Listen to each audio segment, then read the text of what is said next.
कहानी की शुरुआत होती है जेनिफर हिल्स नाम की इस लड़की से, जो बहुत अच्छी नॉवेलिस्ट है। जेनिफर का मानना है कि अच्छी नॉवेल्स शांत और सुकून से भरी जगह पर ही लिखी जा सकती हैं। इसलिए उसने शहर से दूर एक बुजुर्ग आदमी का घर किराए पर लिया था और आज जेनिफर वहीं जा रही है। रास्ते में जेनिफर बुजुर्ग आदमी यानी अर्ल की दुकान पर रुकी। जेनिफर ने अर्ल से घर का एड्रेस, मैप और चाबियां लेकर रवाना हो गई। हालांकि बुजुर्ग आदमी ने उसे एकदम सटीक मैप बनाकर दिया, लेकिन रास्ते में हसीन वादियों को देख वो इतनी खो गई कि उसने मैप पर ध्यान ही नहीं दिया और वो रास्ता भटक गई। ऐसे में वो एक फ्यूल पर रुकी और वहां मौजूद 3 लड़कों से पता पूछने लगी। तीनों उसे काफी अजीब तरह से घूर रहे थे। लड़कों ने उसे मैप में लिखे अनुसार पता तो बता दिया, लेकिन उनकी नजरें देखकर लग रहा था कि कुछ तो गड़बड़ जरूर है। खैर, जेनिफर इसके बाद यहां से निकल गई और अपने किराए के मकान पर पहुंच गई। जेनिफर को यहाँ की खामोशी बेहद पसंद आती है और वो अपना सामान सेट करने लग जाती है। काम निपटाने के बाद रात को वो नोवेल लिखना शुरू भी कर देती है। अगले दिन सुबह जेनिफर लेक के पास सन बैथ लेने के लिए बैठी। यहाँ उसने कुछ आवाज महसूस की, लेकिन फिर सोचा कि इतना शांत जंगल है, कोई जानवर होगा।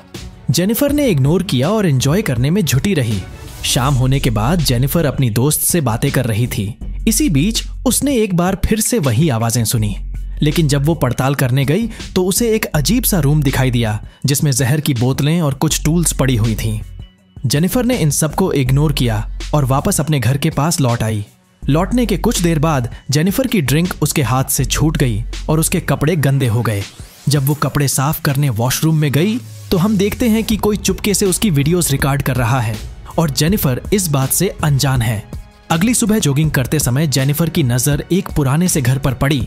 जेनिफर ने अंदर जाकर चेक किया तो वहां उसे कोई नहीं मिला, लेकिन वो इस खंडर को देखकर काफी घबरा गई और तुरंत भागते हुए अपने घर लौट आई। घर आने के बाद जब वो वैश बेसिन में मुंह धोने के लिए गई तो उसे पता चला कि इसकी टुंटी जाम हो रखी है। ये देख जेनिफर ने प्लम्बर को फोन किया और मैथ्यू नाम का एक शख्स इसे ठीक करने आया।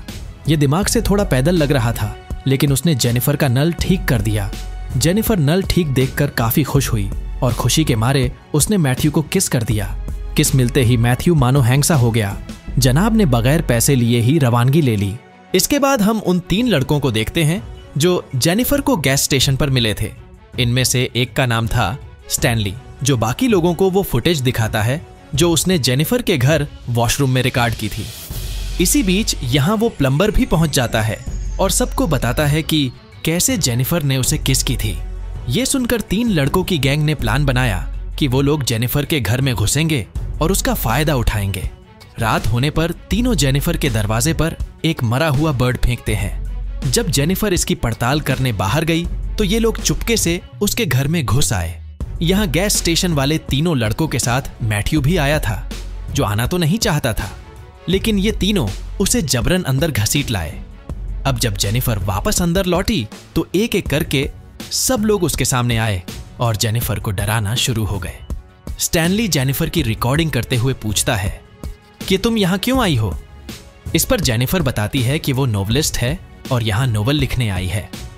इसी बीच जॉनी उसे बेसबॉल बैट से मारने की कोशिश करता है और साथ ही साथ उसे शराब पीने के लिए फोर्स भी करता है। इधर एंडी माचिस की तिल्लियां जला जलाकर जेनिफर की तरफ फेंक रहा था और स्टैनली ये सब रिकॉर्ड कर रहा था। आगे कुछ मिनट का पार्ट दिखाने की यूट्यूब अनुमति नहीं देता है, इसलिए इसे स्किप करते हुए आगे बढ़ते हैं। काफी प्रताड़ित होने के बाद जेनिफर के हाथ एक पेपर स्प्रे लग गया और वो इसे जॉनी की आंखों में स्प्रे करते हुए जंगल की तरफ भाग निकली। भागते भागते जेनिफर अपने मकान मालिक अर्ल और उसके साथ घूम रहे एक शेरिफ से मिलती है। शेरिफ जेनिफर को शांत करवाने के लिए उसे अपना बेज दिखाता है और कहता है कि डरो मत, अब तुम पुलिस के साथ हो, तुम्हें कुछ नहीं होगा। शेरिफ अर्ल को घर भेज देता है और खुद जेनिफर के साथ उसके घर जाता है, लेकिन यहाँ उसने देखा कि घर तो खाली है। घर में कुछ शराब की बोतलें और गांजा देखकर शेरिफ ने कहा कि तुम यहाँ का माहौल बिगाड़ रही हो, अपना नाटक बंद करो। जेनिफर ने अपनी सफाई देने की कोशिश भी की, लेकिन शेरिफ ने उसकी एक न सुनी और किसी को कॉल करने लगा। इसके बाद वही चारों लड़के वापस घर में घुस आते हैं और हमें पता चलता है कि शेरिफ भी उनके साथ मिला हुआ है। सब लोग मिलकर एक बार फिर से जेनिफर को नोचने लगे। माफ कीजिएगा, सीन्स हम आपको दिखा तो नहीं सकते, लेकिन बता दे कि मैथ्यू जो इन सब में जबरन घसीटा गया था, उसने भी जेनिफर का फायदा उठाया। सब लोगों ने जेनिफर को भागते हुए भी नहीं बख्शा और हैवानियत जारी रखी। खैर, वापस विजुअल्स में आते हैं। इसके बाद ये लोग जेनिफर को गोली मारने की तैयारी कर रहे थे कि तभी जेनिफर ब्रिज से छलांग लगाकर पानी में कूद गई। इसके बाद सबने मिलकर जेनिफर की तलाश की, लेकिन लगभग 5 किलोमीटर के इलाके में भी जेनिफर का कोई पता नहीं लगा। यानी वो लोग नहीं जानते थे कि जेनिफर अब मर गई या जिंदा बचकर भाग निकली। इसी बीच शेरिफ की नजर स्टैनली के कैमरे पर गई और उसने फौरन इसे तोड़कर फेंक दिया। साथ ही साथ शेरिफ ने उन्हें सभी सबूत जलाने की बात भी कही, ताकि किसी भी तरह की बात हो तो उनके खिलाफ सबूत न मिले। इसके बाद शेरिफ अपने घर चला गया, जहां जनाब अपनी बेटी और प्रेग्नेंट बीवी को देखकर काफी खुश होते हैं। घर में एक बेटी और प्रेग्नेंट पत्नी होने के बावजूद भी उसे एक लड़की की जिंदगी बर्बाद करते शर्म नहीं आई। खैर, इसके बाद शेरिफ अर्ल के पास गया और उसे उसके घर की चाबी लौटाते हुए कहता है कि वो लड़की घर छोड़कर भाग चुकी है। अर्ल भी ये सोचकर खुश हो गया कि चलो अब उसे लड़की का डिपॉजिट नहीं लौटाना पड़ेगा। कुछ दिन गुजर गए और जेनिफर के सभी मुजरिम अपनी अपनी जिंदगी में कुछ इस तरह बिजी हो गए कि मानो उन्होंने कुछ किया ही ना हो। इन सब में से एक मैथ्यू था जो अपने किए पर आज भी शर्मिंदा था। वो आज भी सदमे में जी रहा था। इसी बीच एक दिन उसे जेनिफर की झलक नजर आती है, जिसे देखकर वो काफी डर जाता है। दूसरी तरफ अर्ल भी शेरिफ को फोन पर बताता है कि कोई बारबरा नाम की लेडी जेनिफर के बारे में पूछ रही थी। इधर स्टैनली बैड न्यूज के साथ आता है और जॉनी से बताता है कि किसी ने उसका कैमरा चोरी कर लिया है और उसने वो फुटेज भी संभाल कर रखी थी। ये सुनकर जॉनी काफी घबरा गया और उसने स्टैनली की पिटाई शुरू कर दी। अब स्टैनली और जॉनी मैथ्यू को ढूंढने निकल पड़े, लेकिन उसका कोई पता नहीं लगा। इसी रात जॉनी के घर के दरवाजे पर एक आवाज सुनाई देती है। जब उसने बाहर आकर जांच की तो पता चला कि दरवाजे पर एक बर्ड मरा हुआ पड़ा है। जॉनी को लगा कि ये किसी का प्रैंक है। उसने बर्ड को हटाया और अंदर चला गया, लेकिन अंदर बैठते ही उसे वापस आवाज आई और जब उसने बाहर चेक किया तो जनाब की हालत टाइट हो गई। मरा हुआ बर्ड वापस उसके दरवाजे के आगे था। वो जेनिफर वाली घटना याद कर ही रहा था कि तभी उसे जेनिफर की चप्पल भी दिखाई दी। बेचारा बुरी तरह से घबरा गया और पिस्टल लेकर इधर उधर पड़ताल करने लगा, लेकिन कोई नहीं मिला।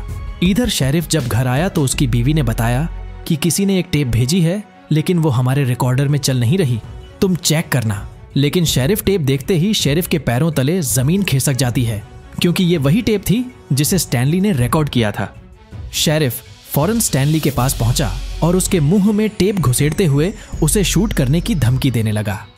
इसी बीच जॉनी बीच में आया और बताया कि ये सिर्फ तुम्हारे साथ ही नहीं, हमारे साथ भी हो रहा है।